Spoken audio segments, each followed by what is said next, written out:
So welcome everybody to Sala Comunitaria Community Newsroom. My name is Muteado Silencio. Just quickly, I'm going to start off saying a little bit of what Poor Magazine is and Sala Comunitaria. So Poor Magazine is a poor people led, indigenous people led media arts organization, right? And we focus on many things, but one of the things that we do here tonight is that we focus on media and news. And one of the things that we do media is because we know how media is used against black and brown communities to speak down about us, right? Not with us. And so we also see how media is a powerful weapon that is being used against us, right? And so, one of the ways we do media is that we collaborate with the baddest, only black newspaper, the Bayview newspaper right here in San Francisco. We also collaborate with KPFA 94.1. Whenever they throw some crumbs and they give some poor people some access.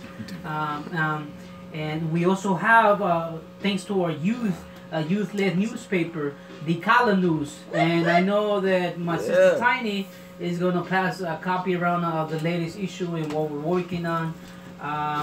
And might forget anything else. Just welcome everybody again, just real quick, we got some yummy food up in the house. I just tried the Spanish rice, it's really good. I go on and on about the food, but I won't. And then just bathrooms are right here, and this, you go through these doors, and bathrooms are there.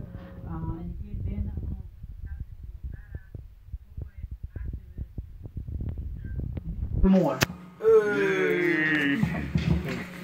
So homefulness is a poor people-led answer to houselessness, led by poor people, not non-profits, by poor people. It's sweat equity, co-housing, education, art, micro business, and social change projects for landless, houseless, and formerly houseless families. Individuals, we looked at a move in Philadelphia and the people in South Africa, Sackville Union. So we poor people, came up with this answer about homefulness. We're building houses right now on the land, and we have a cafe, a sliding scale cafe. We also feed the community once a week. So yeah, homefulness with no non-profit dollars. That's right. Yeah. Non-profiteer dollars. Yeah. We'll pass the poverty scholar. 1 second.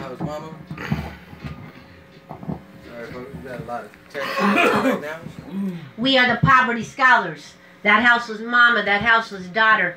We're all the people you don't want to see, never want to be. Look away from me.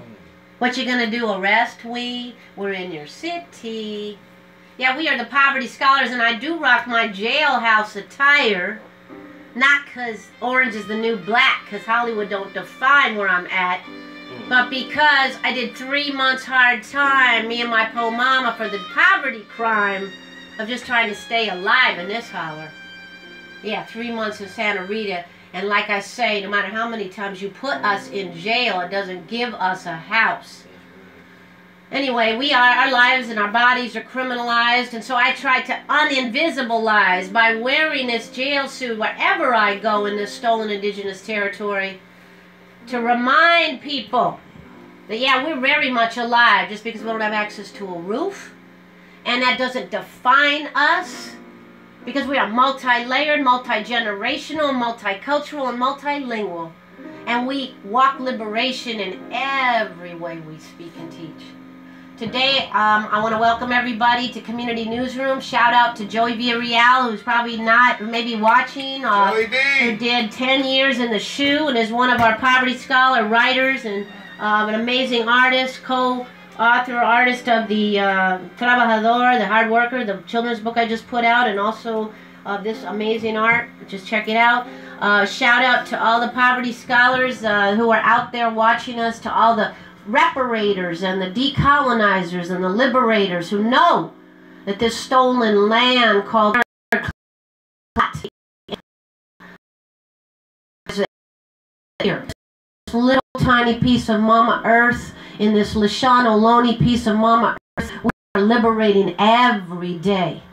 And it ain't easy.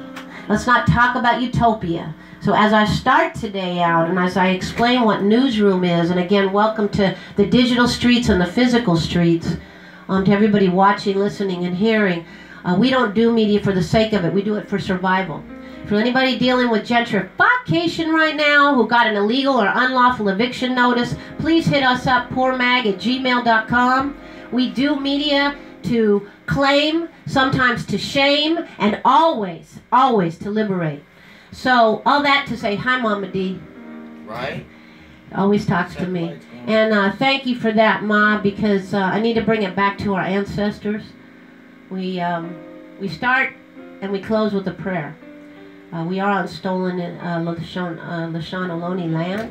Shout out to Karina Gold and to all of our descendants who are still here after 525 years, and to our ancestors upon whose land we humbly stand, sit, and walk. But starting with a moment of silence for our brothers and sisters who are still on the streets, who are struggling every day to actually not have their bodies and souls and minds criminalized.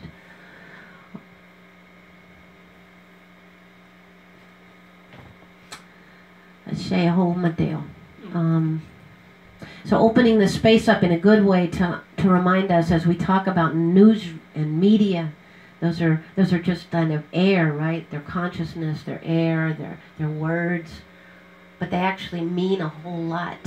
And with one switch of a pen, a legislator can criminalize our bodies. With one, flick of a switch, a plantation prison system can create modern day apartheid. If you don't think it's going on, look in any of these plantation prisons. We are not free. There's the lie of that freedom, and I know that the folks who are watching, listening, and feeling this understand that already. But what I want to put out is that to do a landless people's movement, my question this month, this year, this day is how you going to do a landless poor people-led movement when the man's poison done stolen all our souls and spirits. This is something we deal with every day. Because we don't call the police, we don't call the KKK courts, and yet we're all in trauma. And we're holding a lot of pain right now.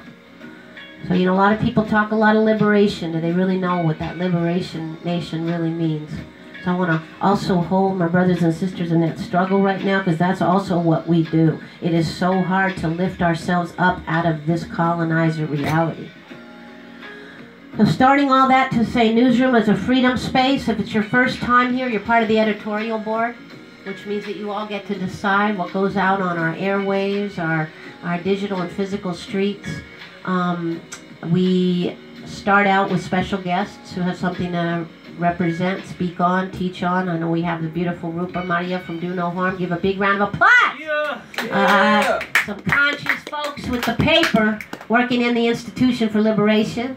We also have Bruce Wright and the folks from Poor People's Economic Human Rights Campaign. Yeah, buddy! Coming here from where? Florida and Tennessee. Florida and Tennessee, the deep stolen South. There you go. And then we have our own conscious liberators here. So, Bilal and Leroy and Dee and Mutiado and Diallo and Tom and Philip Standing Bear and a lot of other folks who are still on their way. So what we do is we open it up, special guests speak for about 5 to 6 minutes, then we open up to questions. People who are watching us online can also call in a question or write in a question, and we'll be putting it out into the circle. We have approximately 10 minutes total, so about maybe 5 or 6 questions get answered. Then we as a circle, even if it's your first time, decide on whether it goes out on our media, okay, or be part of what we're doing here, or be part of this liberation that we're walking. So, Newsroom is a liberation news-making space. It's also an indigenous space where we practice eldership. We're giving space to our brothers and sisters on all different levels of housed and unhousedness, and you know, the minds and the spaces and places where we're called crazy, lazy, and all those other things that we're called as poor people. And we're actually trying to make change. So again, if you're watching us right now and you're currently in a situation, hit us up on email, because us revolutionary jailhouse lawyers outside of jail, myself and Bilal and Vivi T and some other folks, can also do our best to help you with some of that paperwork. Shout out to Auntie Frances, who just went into the KKK court, came out with a settlement offer. Shout out to C-Tone and his uncle, who we just helped today get a settlement and get some cash and be able to stay in their place as a disabled elder, because eviction is elder abuse. And on and on the things that we do, and all the folks dealing with police terror and resistance, and to Luis Dimitri Gonga, to Pat Ashe. So, all that to say, we're going to pass the mic to our first special guest. Real quickly, Yeah. can you shout out to our viewers about your email? Yeah, shout out to viewers is poormag@gmail.com. But before I do that, and I almost skipped a step, the first thing we do is get to know who the editorial board is. Y'all have a story to tell. So first, even if you're a special guest, we ask you to take part in what we call bio news, where you identify through yourself and your story who you are.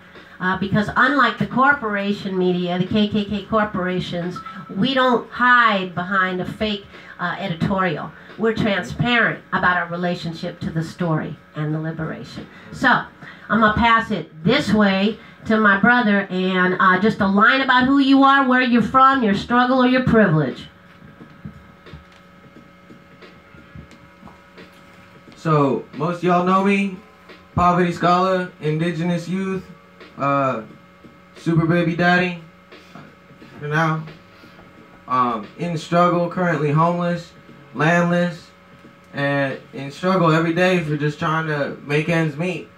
And that's real, so I hold that every day. My name is Philip Standing Bear, and got nothing but love for Poor Magazine, and this is my family. So, that's real. I'm Bilal Ali, a.k.a. Biz Molotov, a.k.a. the Voodoo Child. You may beat me, you may mistreat me, you may even cheat me, but you will never defeat me. Why? Because I'm not squeamish, I'm a black identity extremist. So take that, FBI, the Federal Bureau of Investigation and Intimidation. I'm going to keep on keeping strong and keep on keeping on, because I'm too legit to quit. I don't play that bullshit. And I cannot follow that. And just for special guests, we're going to come back to you to get more and more detail, but right now just a one. I'm Barbara Wright, and I've been homeless and no longer homeless, so I have some privilege there. I am a landowner, you know, as that is. So we are here to talk about the march that we're having in June for the Poor People's March to Washington, D.C. in honor of Dr. King's assassination and Resurrection City. But we are out there in the struggle every day trying to help people get off the streets. That's all we do. Woo!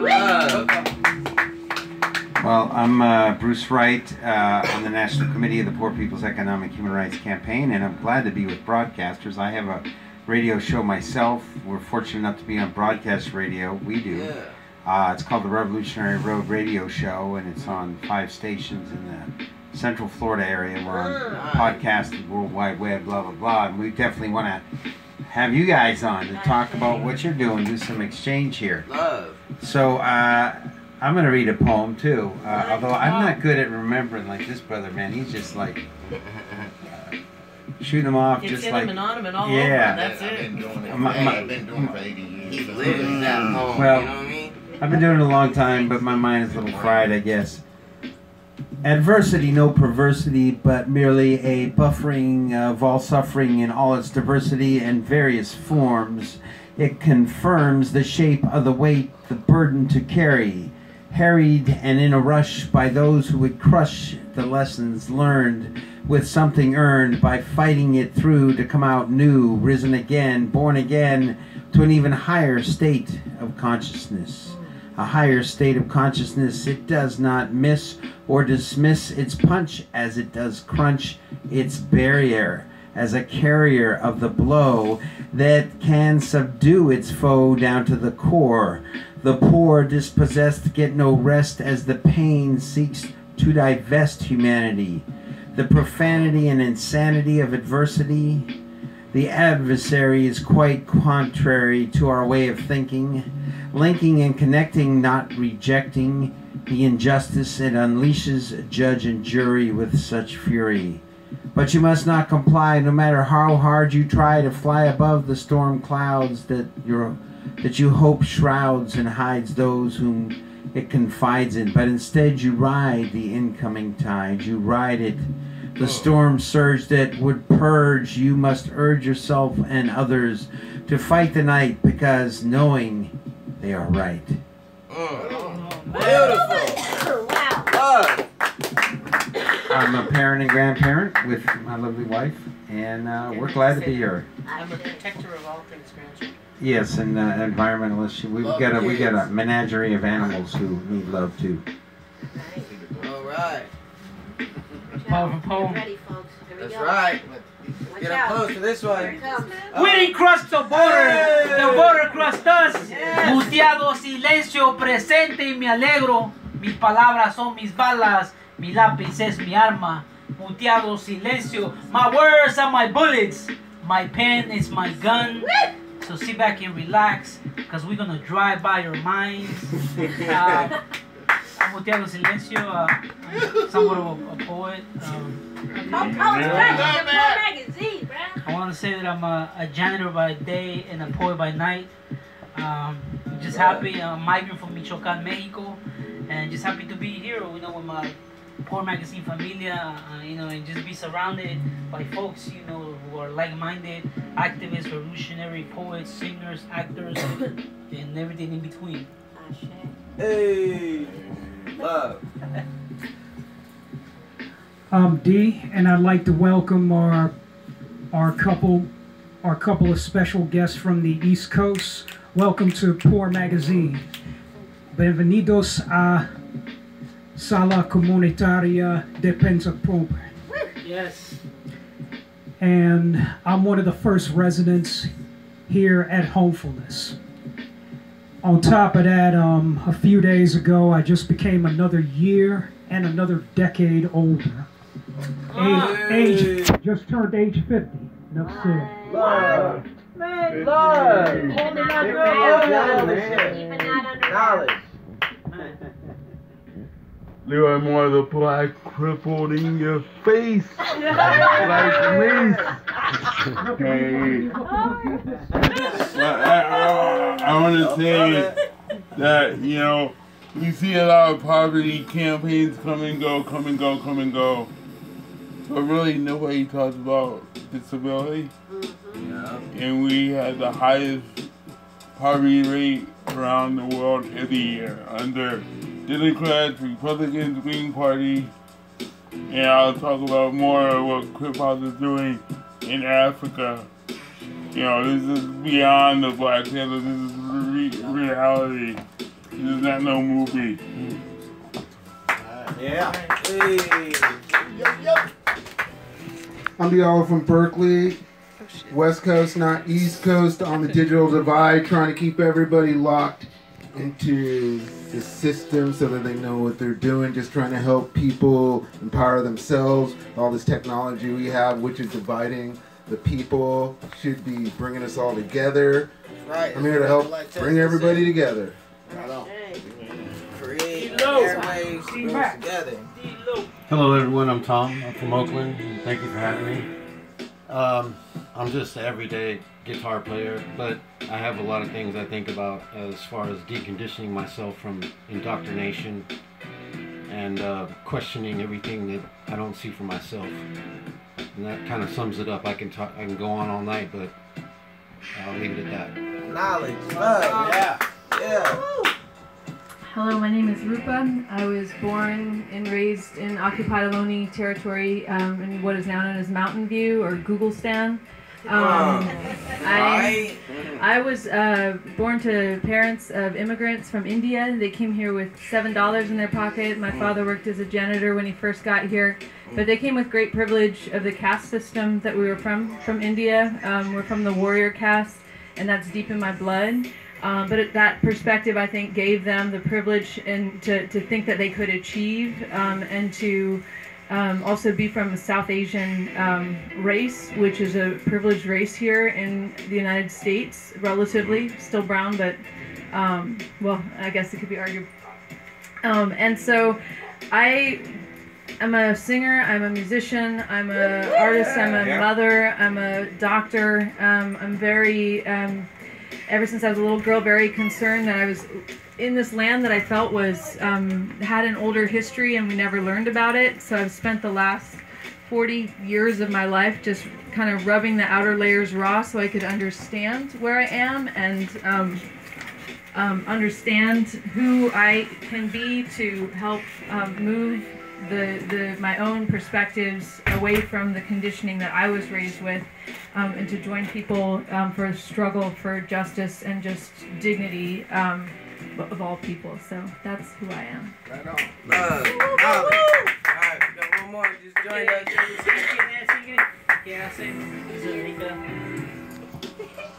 Done it before. Una línea de lucha de usted. Mi nombre es Ingrid de León. My name is Ingrid de León. Madre de 4 hijos. I'm a mother of 4 children. Sobrevividora de violencia doméstica. I'm a survivor of domestic violence. Ahorita casi sin vivienda. And right now in the edge of being houseless. Porque la gente cree que uno está solo. Sometimes because landlords think that you're alone. Quieren abusar de uno. And they want to take advantage of you. Y por ese motivo ya me corrieron. And that's why, I'm being thrown out of my house. Pero yo sigo luchando en la vida. But I keep struggling in life. Por mis hijos. For my children. Gracias. Thank you. Love. Right. Órale. Who's got the mic? So we are, nosotros sabios de pobreza, we're poverty scholars. What does that really mean? That's lived knowledge, not learned knowledge. And as poor people, indigenous people, we teach through poetry. We teach through art. We teach through prayer. And it's one of the reasons we have People School. Because we're lifting education out of an institutional system that keeps our brothers and sisters, our indigenous brothers and sisters, in hefty bags in the basements of these AKK-demia institutions and continues to sell our young people on all sides of the false borders about the Americlan mito, about the dream that is really a nightmare for so many of us.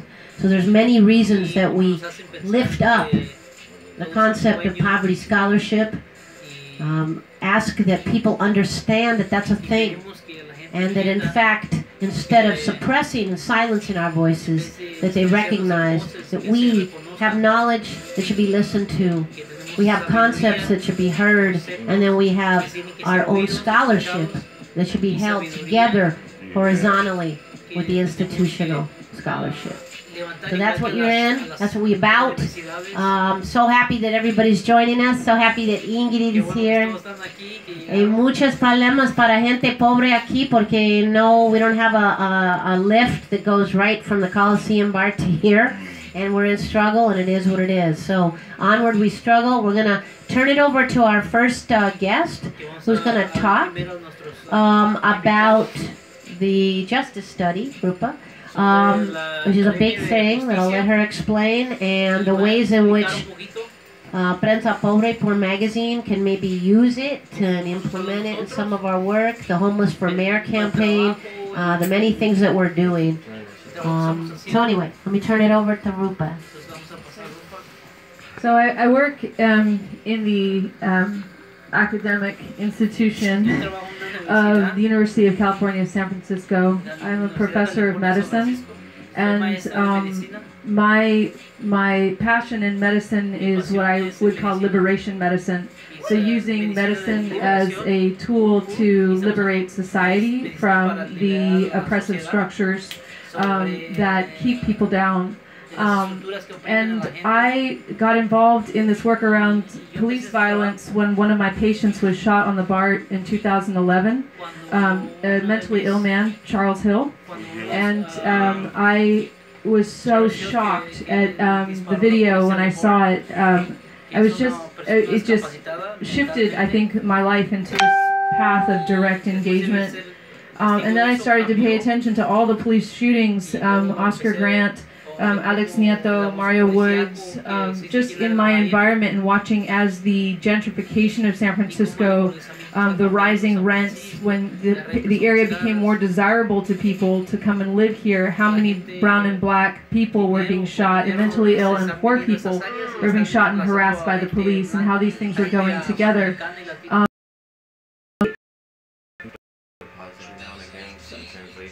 I'm sorry. It's okay? I'm listening to you. Okay, a little song. That's like every time. So in my work,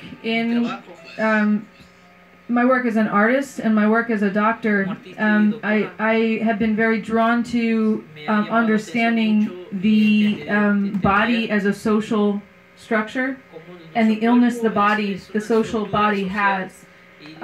So part of my early work in medicine was around protection of undocumented migrants in San Francisco, and I volunteered at a free clinic called Clínica Martín Baró in the Mission, which gives free medical care to undocumented people.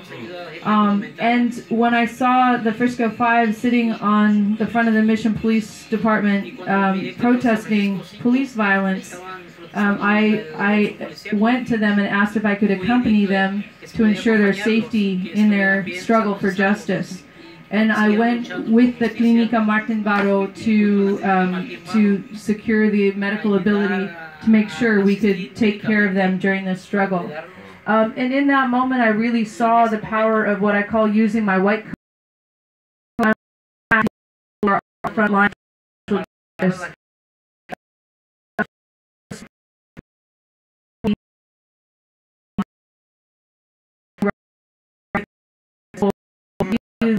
Front line,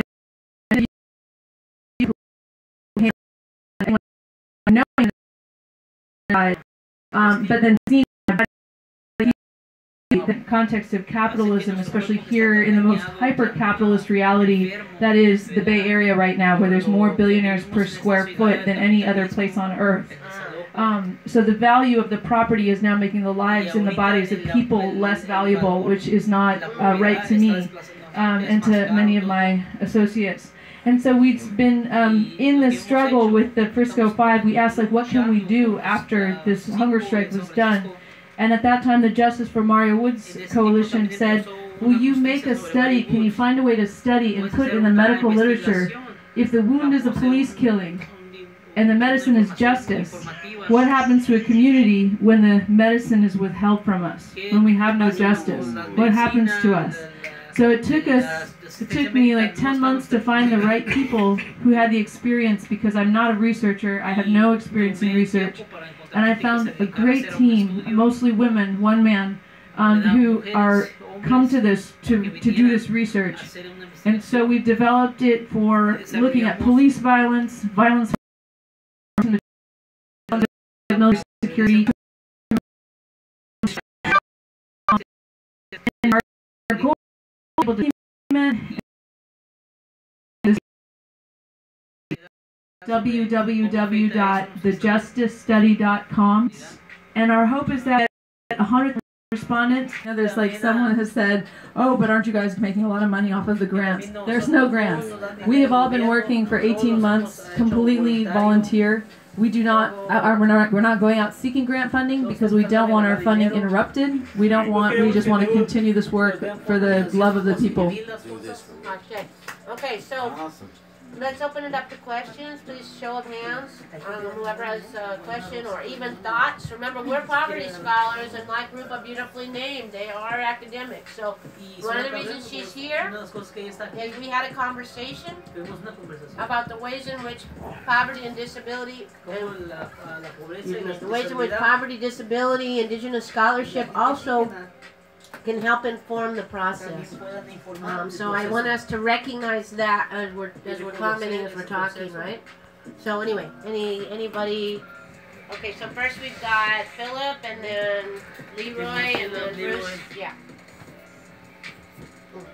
We're good. I already said got it? We're good. So, all right. So my question actually is there a way where we can put this out to our viewers?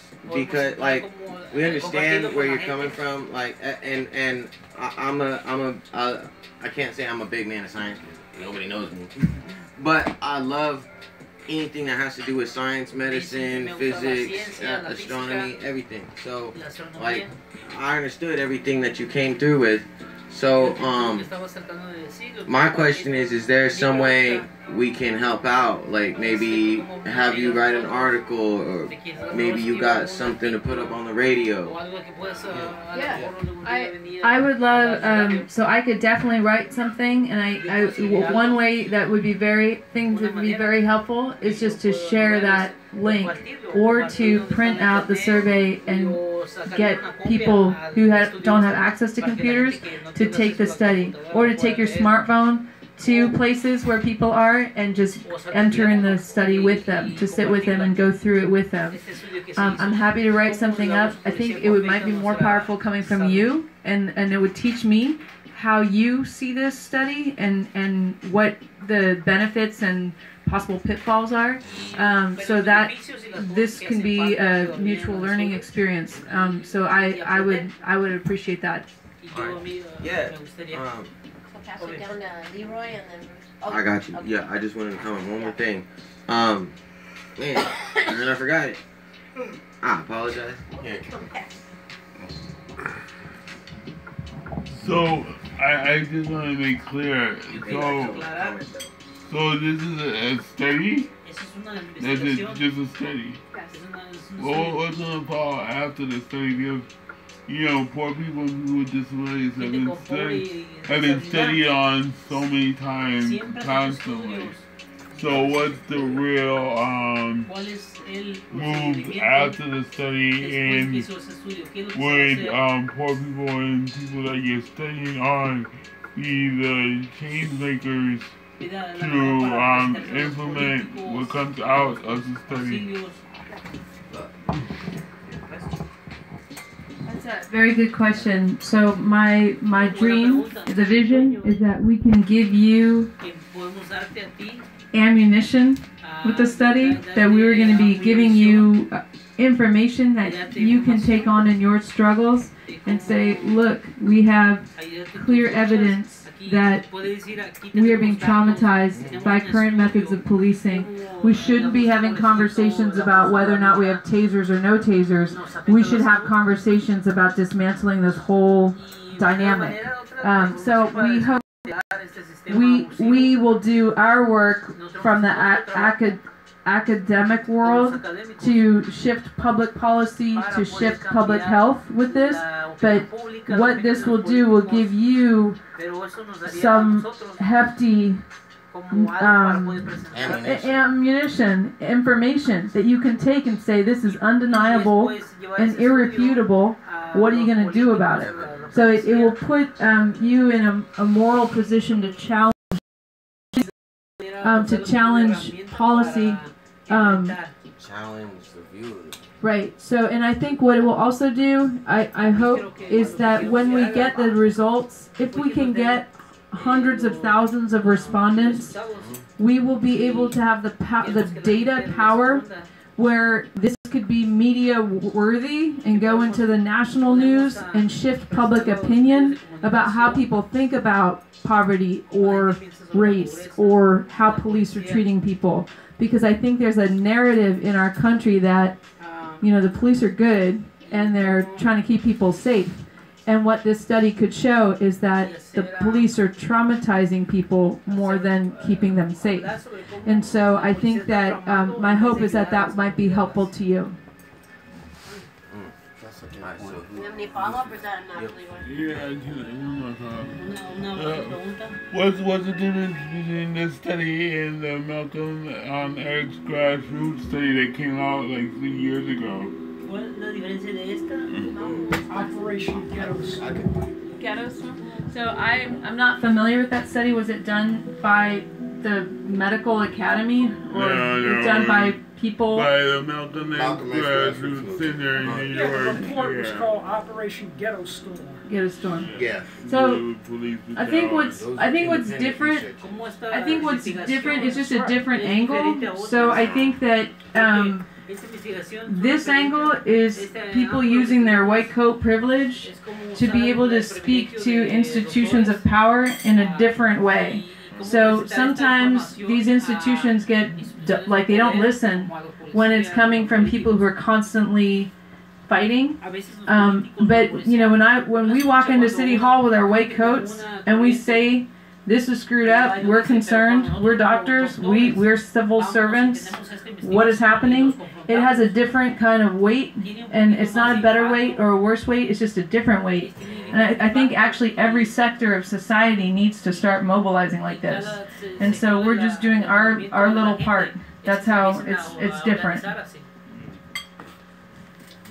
Bruce was next, and then Bilal. So I guess my question is more from the idea of treating the trauma that happens because of police brutality, because of police repression and poverty. To what extent are you looking at, like in our community, we have the young and non-traditional kind of method.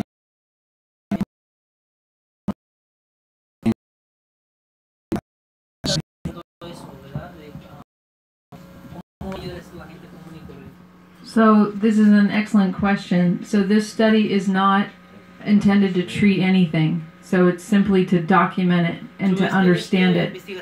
I have been talking with Kat Brooks from APTP. One of my interests is in this concept of regenerative medicine. So what would it be like to host circles of medicine with people like this, where people have similar disease problems or issues, that we could come together, like an MD, and then maybe a traditional healer, an acupuncturist, and sit in circle and digest together, you know, the issue, the medical issue. Usually the way we do medicine is one-on-one in privacy.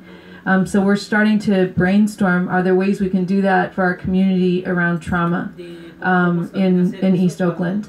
And so that's not a part of the justice study, but it is a part of the work that I'm starting to imagine.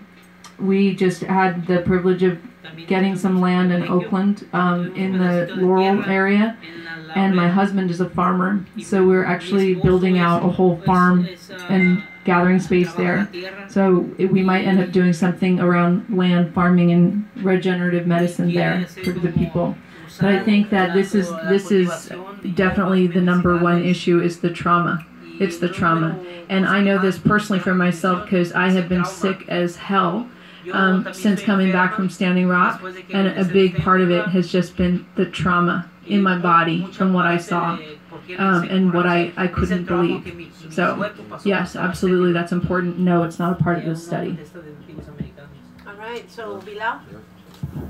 Yeah, I just want to clarify the Operation Ghetto Storm was a study that was undertaken by the Malcolm X grassroots movement. And this is how we learned that a black person in this country is killed by a cop, pig, a security guard, a wannabe rent-a-pig, or self-proclaimed vigilante, wannabe pig. The name Operation Ghetto Storm came from a training event held at the FBI headquarters in Langley, Virginia, where many members of many police departments of the country went there to do a training, and they wore t-shirts, and on the t-shirts it said Operation Ghetto Storm. So that's where the title of that came from. As far as the endeavor that Rupa and them are undertaking, I support that, because that institution, the medical institution, like other institutions, and the learning behind that is, we look at that as that Rupa became a doctor, right? And in the way this country is looked at, that's looked like some individual achievement.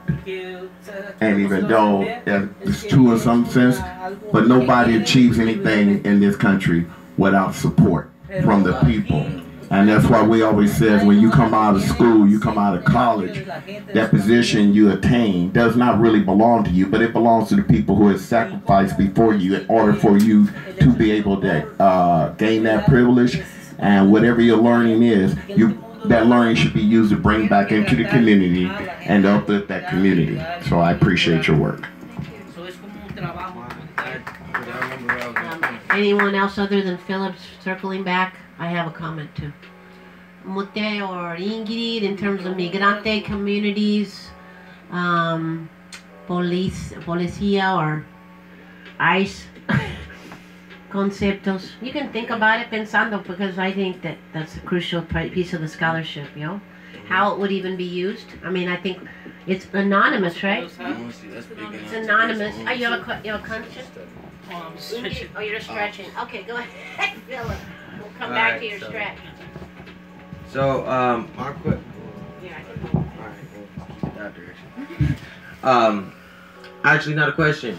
I wanted to say thank you for the recognition of Native communities being traumatized on a daily schedule, and it's not just for. And when I was there, it was dark days and suicides.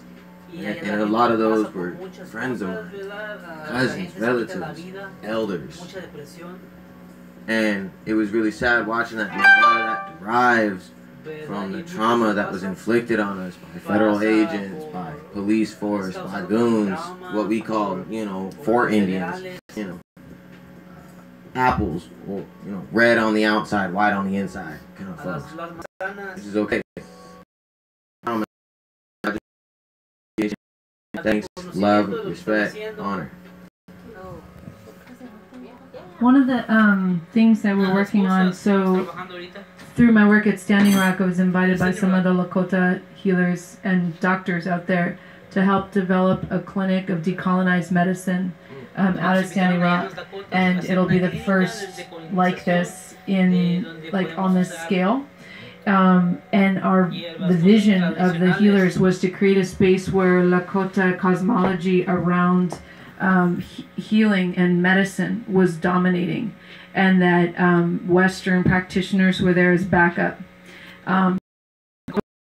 It's such an exciting model, but the reason I'm such a believer in it is that I believe the suicides in South Dakota, the suicide rate of the Native youth, from Lakota youth, is the highest rate in the entire country. It's double what you see with white folks. And I believe that suicide, the dysregulation with diabetes, the dysregulation with cancer and heart disease, which is much higher in those communities, is actually part of what I call a colonized syndrome.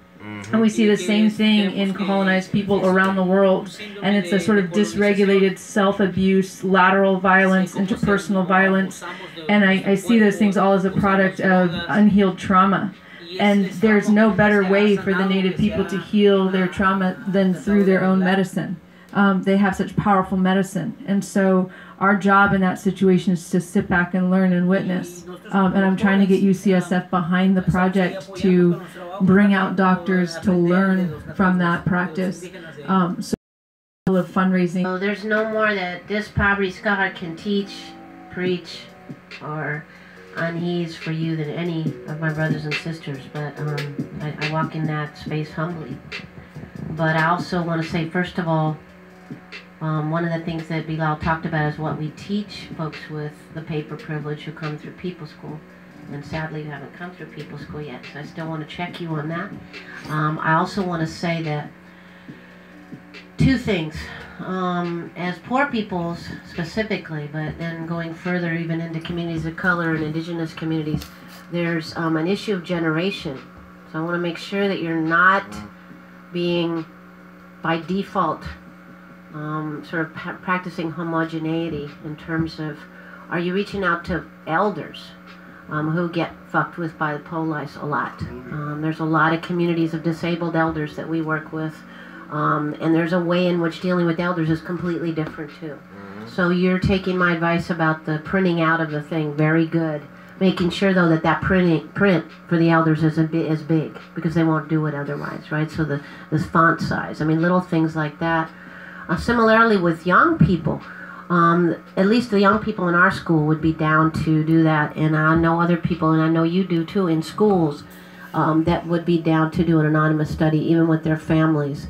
At least our decolonized youth, who are many in Prensa Pobre, would be about it, and they've all had contact with police. All right, so then the last piece on that is your gaze. Your gaze is external, and I want to push it back to internal. Yes, masses of, black and brown poor people filling out your studies will be important. But masses of doctors filling out your study would be important. And arguably more important. I'm just being real.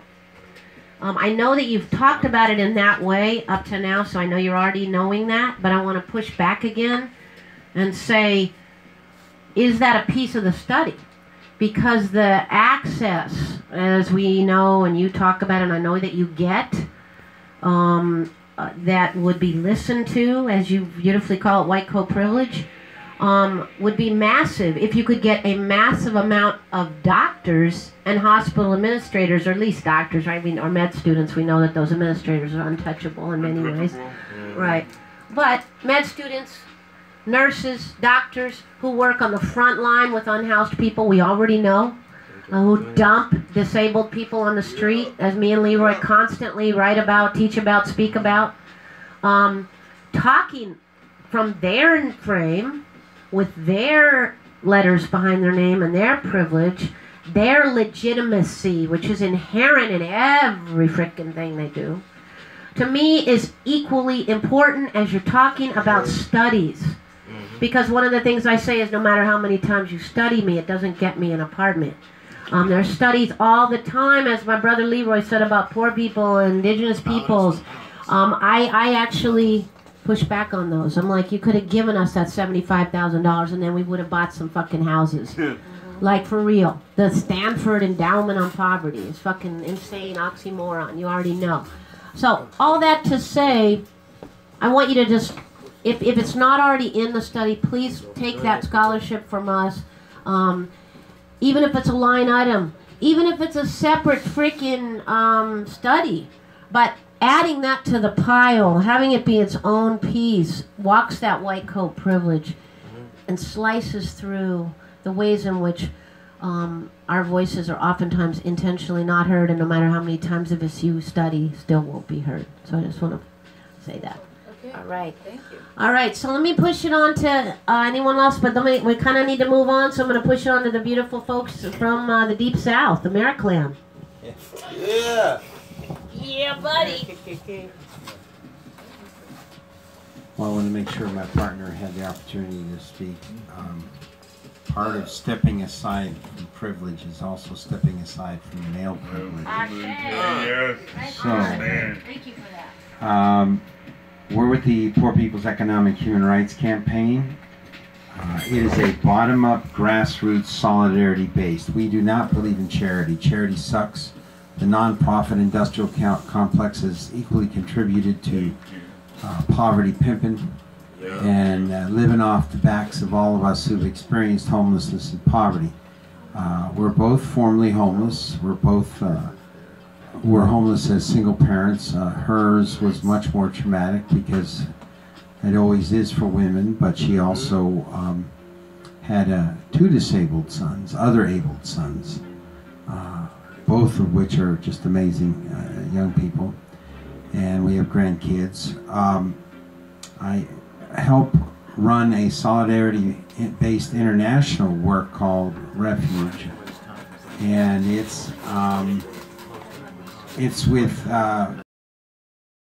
dispossessed communities of color and poor whites from around the country, and we have a domestic mission in London and also Sierra Leone, a solidarity-based mission working with orphaned girls that would otherwise have been human trafficked.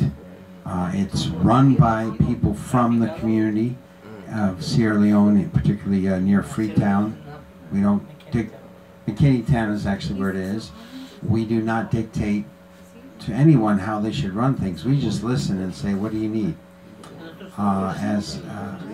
And we also have a mission in Haiti, which is with workers, many of whom were it's called Mologoth, Friends of Haitian Brotherhood, many of whom were recently shot by the police when they had textile strikes in Haiti. So it's a very serious issue there. And then, of course, which was done by the Clinton Foundation, by the way. They hired death squads. We have incontrovertible proof. We actually had one of the organizers with Mologoth on a radio show, and one of his educated as well as educate, because for many years I had benefited from white privilege where I didn't have to deal with poverty, went through a catastrophic situation, emotionally anyway, that made me homeless, and I gained a new light on the whole concept of solidarity, not charity, which is why I like what you guys do here, because it's real, and especially calling out the apparatus of the state. To disagree with my brother a little bit, I like to call them pigs too, but we have a potbelly pig, so I don't want to insult our pig. The cops are worse than our. We love our potbelly pig. Yeah, police. I like that, and I'm down with that. Wasn't written to free people. So we are in campaign. Many of you all are familiar. I know Lisa is. And we, our founder, one of our founders, Sherry Honkala, some of you all know, and shout out to Sherry. She's actually in LA right now. I didn't even know this till tonight. So we're kind of following each other all over the place. Are organizing this summer, June 2nd through the 12th, a Poor People's March. Not to be confused with the corporate new Poor People's Campaign. Reverend Barber, and I'll say it, not a lot of people say it. He might be a sincere man, but the money, it's the Ford Foundation funding it, folks. And the Gates Foundation right down the street here, Microsoft or whatever's down there, all those big companies. And we are the real Poor People's Economic Human Rights Campaign. It has existed all along. We didn't wait for a 50th anniversary to do something. There's a lot of stuff going on around 50th anniversaries, 100th anniversaries, the 50th anniversary of the Panthers, the 100th anniversary of the Russian Revolution, blah, blah, blah. And now King this year. We are not trying to capitalize on it. We're trying to bring back to life the Poor People's Campaign in a real way, and including the Resurrection City. So we're having a march the 2nd through the 12th from Philadelphia, hitting several cities on the way down to Washington, D.C. And in Washington, we're going to start an encampment. We're going to have artists, performers, entertainers, poets, anybody who wants to come. And we are going to not highlight, because I don't like that word. That almost sounds like you're putting someone up for examination. But we are going to give voice to the oppressed classes at this. So unlike a lot of other kinds of events that will have big celebrities, yeah, we probably will have celebrities, but it ain't going to be about them. It's going to be about the people sharing the love, their skills, their thoughts, their hurts, their pains, their trauma. You're going to have trauma counselors and crisis response teams to be there to listen, to offer compassion, to see if there's anything we can do to help alleviate that trauma. I do trauma and crisis response counseling. It's one of the things I have education and background in. So, and I've gone out to disaster type things. That's been my history, to address disaster areas. So, you know, our streets are the disaster area now. You know, our houseless population is the disaster area now in this country. We don't have to wait for tornadoes and hurricanes and earthquakes.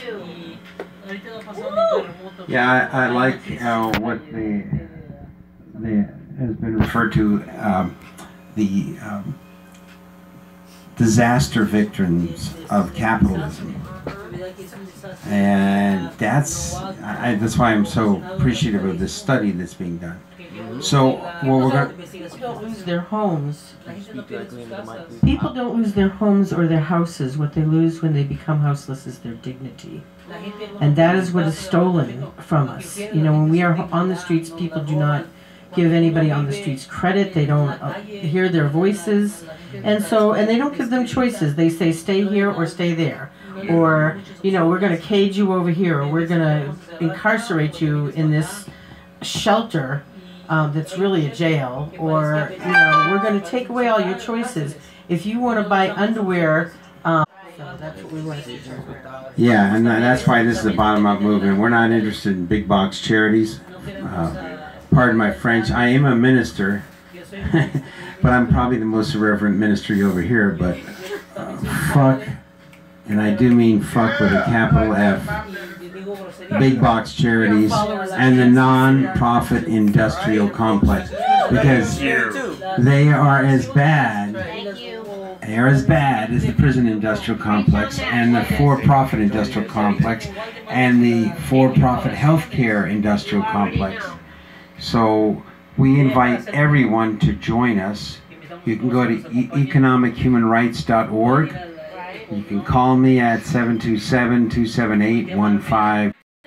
Close at 8:05, so I want to make sure if you have any questions or comments for... Yup. Everybody saw what happened to the young man and his caretaker. And even before that, under Obama, a lot of disabled youth are stuck in nursing homes because Florida's governor did not take Obamacare. Right. So a lot of disabled youth are stuck in nursing homes. So I want, do you know any updates with that, with the two cases? Te está preguntando específicamente de los dos casos que pasaron sobre un joven y su...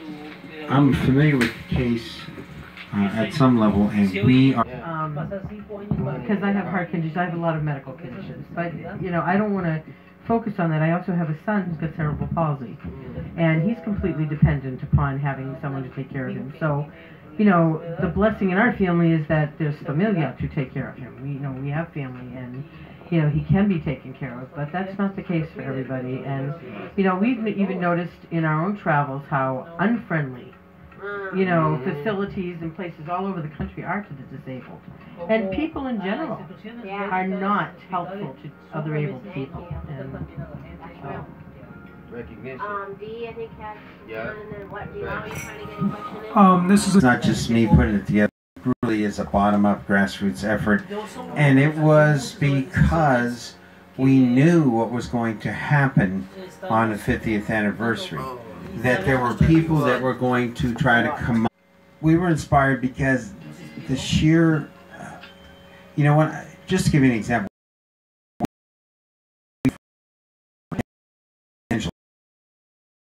to innocence, which is a top-down model.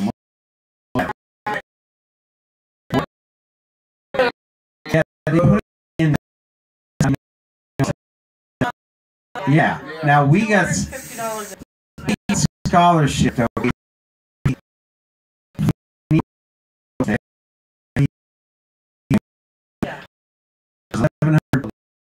$1,100 It was away from Skid Row. Now everybody knows that Los Angeles County has the largest homeless population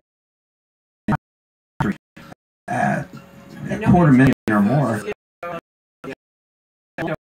Nobody wanted to take it to Skid Row. We brought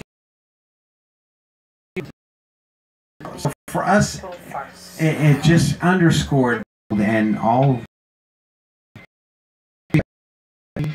familia. It's going to be grandparents, going to be elders. Everybody's going to be involved in this march. So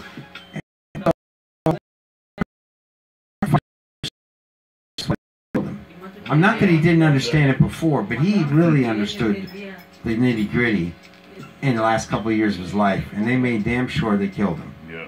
And that's what they do to people that finally get that realization. They kill you, or they arrest you, or throw you in jail, or beat you to death. So, anyway, that's to answer your question. Thank you. All right, so we got Bilal, and then Ruben just wanted to know if you guys are fundraising. So I'm from LA. I organized with the Los Angeles Community Action Network as lead organizer in Skid Row for 15 years. So I hear where you're coming from. I went to a conference back in the early 2000s with the National Alliance of Homelessness, and they didn't have food to feed the homeless people. Of course. So we threatened to burn down the hotel within a minute. And yeah, they didn't have any food for people. They said you had to get your own. And we had poor people come from New York and stuff. So I know about that experience. But I want to ask you, because I'm hearing, at first I thought you was with this other group. So, are y'all in any way affiliated with Reverend Barber's Poor People's Campaign? They said no. Okay, I didn't hear that. Okay, great. I mean, I was contacted by... We know Reverend Barber. I like him. I was contacted earlier when they was getting that started, because they knew we were doing the Martin Luther King with the homeless people populism. I was working with the Coalition on Homeless in San Francisco, and I referred him over to Paul Bowden with RAP.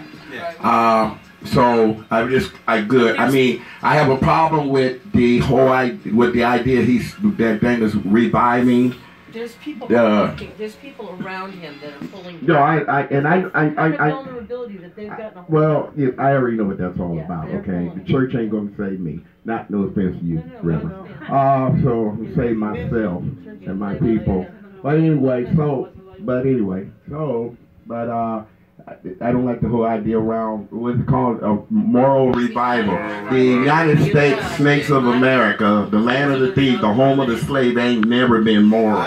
If there was any morals ever here, we wouldn't be in this fucking situation we're in. So I know that's a liberal, democratic game that's going on to get people registered into the Democratic Party to defeat Bush.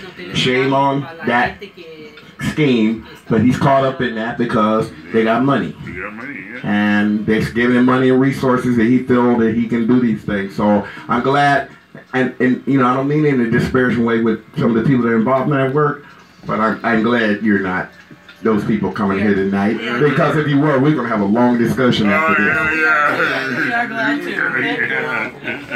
All right. So we have I'm real bad at question. Are you guys fundraising for this right now? Yeah, we're really trying to. So it's Grassroots. If you want to help, you can contact us. great. Can you repeat your information again? Yeah, it's economichumanrights.org. The 800 line you can call is 1-800-805-3776. And can you repeat the dates of when it is and where? June 2nd through the 12th. We're starting in Philly, in Kensington. And unfortunately, the heroin capital of the world now, because, you know, hey, the government's making a lot of money off heroin now, aren't they, from Afghanistan? And it'll be going through several cities down to Washington, D.C., and we're establishing an encampment. And guess what? If we need to stay there, we'll stay there until revolution happens. That's what's up. There you go. Okay, Revolution ain't gonna be televised. It will be live. Right. Yeah, on the radio. So one of the things is, you know, we're launching our own station here. It's Liberation Station, because Poor People's Liberation Radio here, because we actually, FCC made a little mistake and gave us Ghetto Scholars FCC. So we're doing that, but you know, it's extremely hard because we have no resources, and like we had to build our own antenna, and we're doing this whole process with ground up. You already know. Absolutely off grid of you know, the charity industrial complex. all that to say, we love you guys. Shout out to Sherry Honkala. Shout out to all the beautiful folks, my Boricua, Afro-Boricua folks in my mama's hood in Philly, with some serious medicine to go back there. Thank you to beautiful folks here who are from the Deep South. They're part of that campaign. But I wanted to ask if folks, anyone else wants to bump it. I know Leroy had something, and we have like a few more minutes. So, Leroy, do you want to drop that knowledge? Take it away, brother. Yeah. I wanted to say that, you know, I know a lot of people here know, but a lot of people don't know, is that, Hip Hop Nation, it's been on for 10 years. It's more advocacy and hip hop and people with disabilities. And, you know, we do this with no money. We've been doing work in Africa, all around Africa with no money. We got 2 wheelchairs for a single father with 2 disabled daughters. And so we got 2 wheelchairs down to Uganda. And one of the daughters like, I want to be an advocate like Hip Hop, so I want to go to school. So we went back to the fundraiser and we raised 2 years of schooling for her. But now she's going on to college, so we're going to start this fundraiser again Wednesday to raise for college. Uganda, also in the Congo, Hip Hop and what's called Handicap Organization just applied for this international, you know,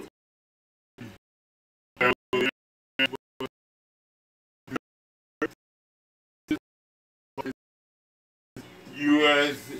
ambassador to a Hip Hop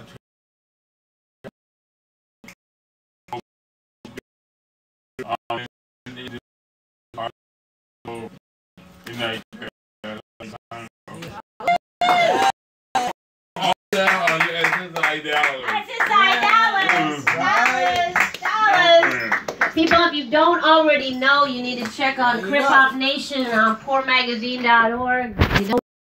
You know. Before we close out here with the prayer, which we always do, I just want to give a shout out to the Poor Press publishers in the room. Ingrid de Leon, Ashe, with her beautiful piece El Viaje. We do a project called Poor Press, Prensa Pobre, which publishes the work of poor, indigenous, black and brown communities, because so many times that academia access is never kicked down to poor people. And the ways that you even get published is through those institutional connections. And like my brother Bilal says, the connection and the protection and the complexion. So I want to shout out to Brother D also with Stormwater, the beautiful Stormwater Poems 20 just came out this year. Auntie Francis's beautiful book, The Making of Auntie. Poor Magazine is in fact Poe. And like the rights from the Deep South Americaland said, we don't operate in the charity industrial complex. So how do we pay for all this, family? Because we teach young white people with race and class privilege, and not just white, about the concept of redistribution and community reparations. Away from the cult of independence and the away nation, into the concept of togetherness and interdependence. And if I walk by my brother on the street, it doesn't mean that I perpetrate the violent act of looking away, but rather I continue the notion that I am a person and he is a person, and therefore I'm responsible for him or her and she for me, which is interdependence. We teach that to young folks, and they redistribute what we call community reparations. This beautiful stolen land, this beautiful liberated land that we're officially moving off the real estate snakes and developers, because if people stop buying and selling Mother Earth, there wouldn't be any more homelessness and gentrification. Right? So we have to stop the perpetration of Mother Earth. That's what we're doing here. But we need your help, because the only way we can do it is down a little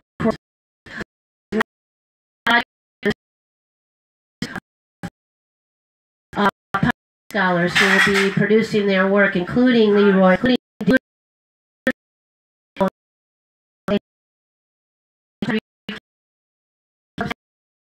so many more. So again, we do need your help. And then also Leroy was humble, but he and I just put out revolutionary children's books this year. It's called The Hard Worker, Trabajador Fuerte, which is about a houseless, disabled, displaced recycler, because that story is never told in children's book. And then last but not least, our youth scholars create Decolonize, which is all nations, all generations.